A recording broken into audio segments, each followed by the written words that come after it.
នេះគឺជាអ្នកដែលពឹងផ្អែកលើការលបួងវិធីសាស្ត្រដើម្បីលបួងប្រពន្ធចុងរបស់អធិរាជទាសករថោកទាបឲ្យអ្នកបានមកដល់ទីនេះហើយអ្នកគ្មានដីផងធូលីដីនៅលើដីមិនអាក្រក់ដូចធូលីដីរបស់ទាសករទេអ្នកបម្រើរូបនេះយល់ហើយប្រកាសជានឹងខិតខំអស់ពីសមត្ថភាព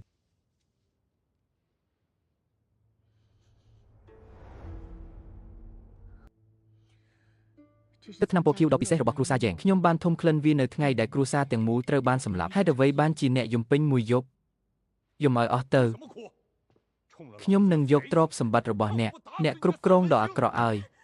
កំហឹងដែលប្រមូលផ្ដុំនៅក្នុងបន្ទប់ខាងក្រោយបំណែកដ៏មានតម្លៃបំផុតនៃសៀវភៅបុរាណពីច្រើនឆ្នាំមកប្រាប់ថាតាប្អូនស្រីរបស់ King Yimin ដែលខ្ញុំខ្លាចថាវានឹងធ្វើឲ្យអ្នកទទួលខុសត្រូវការប្រសើរក្នុងការទុករឿងសំខាន់ឲ្យអ្នកបម្រើទៅដោះស្រាយកិច្ចការឬទៅជួបអ្នកគ្រប់គ្រងការសម្រាកគឺជាសញ្ញានៃភាពវៃឆ្លាតរបស់អ្នកកន្លែងងឹតនិងគ្មានពន្លឺថ្ងៃនោះស្លាប់នៅខាងក្នុងចូលទៅ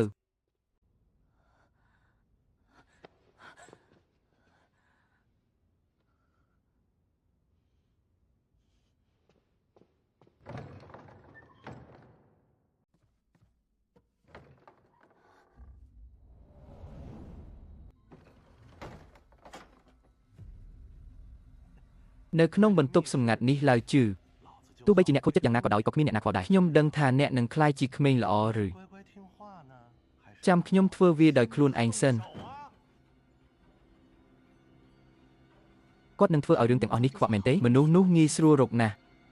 ប្រសិនបើផែនការសងសឹកមិនអាចត្រូវបានច្រានចោលអ្នកមិនអាចរើបានមួយអ៊ីងទេអ្នករឹងរូសដាក់ខ្ញុំខ្លាំងណាស់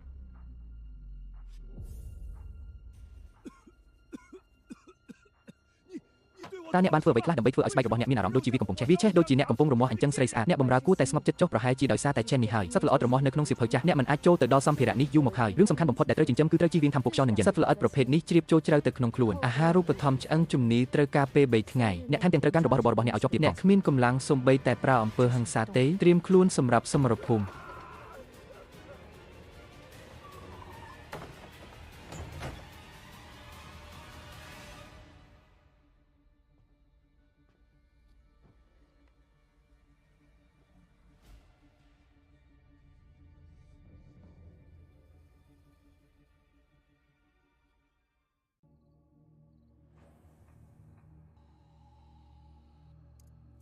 ការសោកស្ដាយនៅតែមានការពិតស្ថិតនៅក្នុងសំណល់ដែលឆេះខ្លោចអំណាចនៃការរស់ឡើងវិញគឺមធ្យមសូម្បីតែប្រភេទនៃភាពរឹងក៏នឹងបំបែកពុះបានដែរ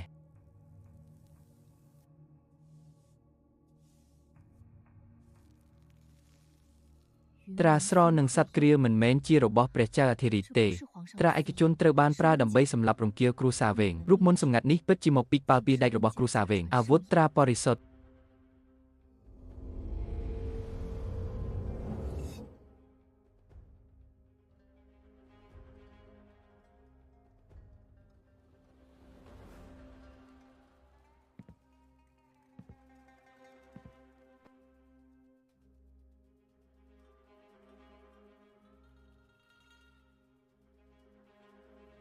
ចាប់តាំងពីយើងបានសង្កេតពីស្រមោល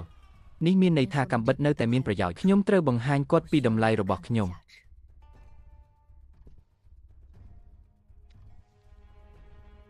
ដោយមិននឹកស្មានដល់កន្លែងដ៏ចម្លែកនិងត្រជាក់នេះបណ្ណាល័យនេះក៏មានផងដែរឧបករណ៍មួយដែលអាចធ្វើឲ្យមនុស្សស្លាប់និយាយបានចៅក្រមនិងអ្នកបម្រើរបស់គាត់មិនហ៊ាននៅទីនោះទេរងចាំរហូតដល់ខ្ញុំប្រគល់អាវុធតែអាចសម្លាប់បានដោយសារដាវរបស់គ្រួសារវេនមានលក្ខណៈបែបនេះខ្ញុំធ្វើឲ្យមុតស្រួចបំផុតហេតុអ្វីបានជាអ្នកគិតថាខ្ញុំមានអ្នកបោះវាចូលទៅក្នុងគំនរក្រដាសសម្រាមនេះព្រោះមានតែនៅទីនេះទេដែលអាចបញ្ចុះសឹកអ្នកស្លាប់បានបើកមាត់របស់អ្នកឲ្យបង្ហាញរបស់លាក់កំបាំងទាំងនោះចាប់តាំងពីឧក្រិដ្ឋកម្មដណ្ដើមអំណាចរបស់គេបើអ្នកអាចធ្វើឲ្យមនុស្សស្លាប់និយាយបាននោះបង្ហាញកាំបិតនេះមកខ្ញុំបានបង្ហាញរាជវង្សមេង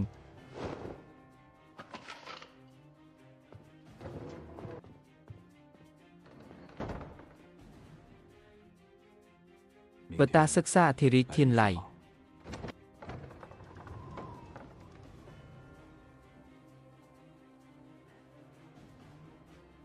កាំបិតរបស់គ្រួសារយ៉ែងត្រូវបានដកចេញហើយនៅពេលដែលអ្នកបានស្ទាត់ជំនាញជំហាននេះអ្នកនឹងអាចធ្វើវាបានគ្មានការងាកក្រោយទេ